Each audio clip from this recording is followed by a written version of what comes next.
Korkutumu itmalar ben Öğroğlu destanından Öğroğlu'nun öylüğüsünü hem de Harman Değer destanından bilen hayatına etmeli.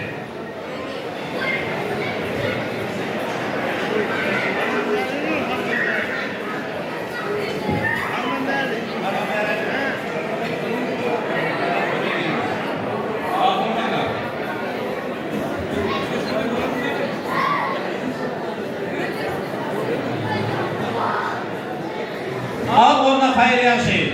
Hadi elbette çaravaya çıla şeylere karavaya kalktılar. Onunla karavaya çılanın karavaya kılmağına göre. Hadi neyi yami vati zamanında. Çağır dağıl çandırıyında. Teker tükmen yerine böyle ol diler dönerdir.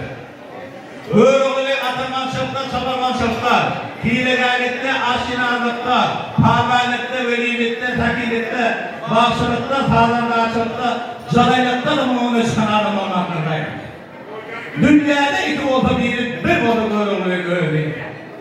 Böyle olduğunun bilemler topmak yani, yarısı kafak yani, boynu küle yani, tepesi küle yani, kulakları karhan yani, burukları kaşlı, burma karı mortlu, yüzleri elektriği yani, gözleri okuru yani, ağlı olacak yani, uyuyun boyun içinde.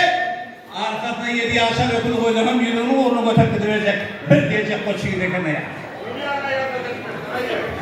Hey böyle oluvermeme Harman Değerlik İyinin ağzını o ağzını eşittir. Gelmeyin şu Harman Değerlik İyinin aydış görün. Görün. Büyücüm bir tinak görün deyip. Nidetin urun velayatı. Arttın bayın İyinin Harman Değerlik İyinin akkoşu deyip akkoşu verdi o yani.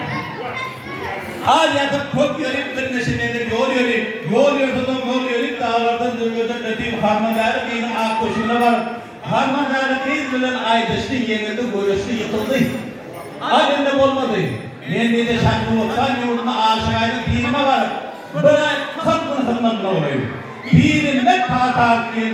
Ondan sonra kendinden aşmadan olmuyor değil. İyi dedim. Aşkıran şekerdik. Aşağıyla bir oğlan at koytaydı verkayım. Aynı haber kimden alayla haber Kerem oğlandan alaydı. Kerem oğlanı elinde aşağıyla dinime yanına Kerem'in altında oğlu gelir. Sohbet edip, şahit edip geldiler de yani. Kerem oğlanın atasına ustamadan ne yediler? Oğlanın şartçışı var babası diyerler. Kerem oğlanın uylayan denine götürme altında. Kim adakta yedi, kim harekette yedi, kim cennette, kim doğdukta yedi. Ya da ölülerin getirmiş geçerekenler. Çok derecede doğru güçlenenler. Hey Kerem oğlanın ama aşağıda dini yanı giyir edip yok elmeden boynuna vurdu derdi. Şöyle Kerem olan aşağıda diyelim, görün geçiyor aşağıda bir yere kadar. Böyle kaniman görün akvamı olur giden ağzın topu doladı.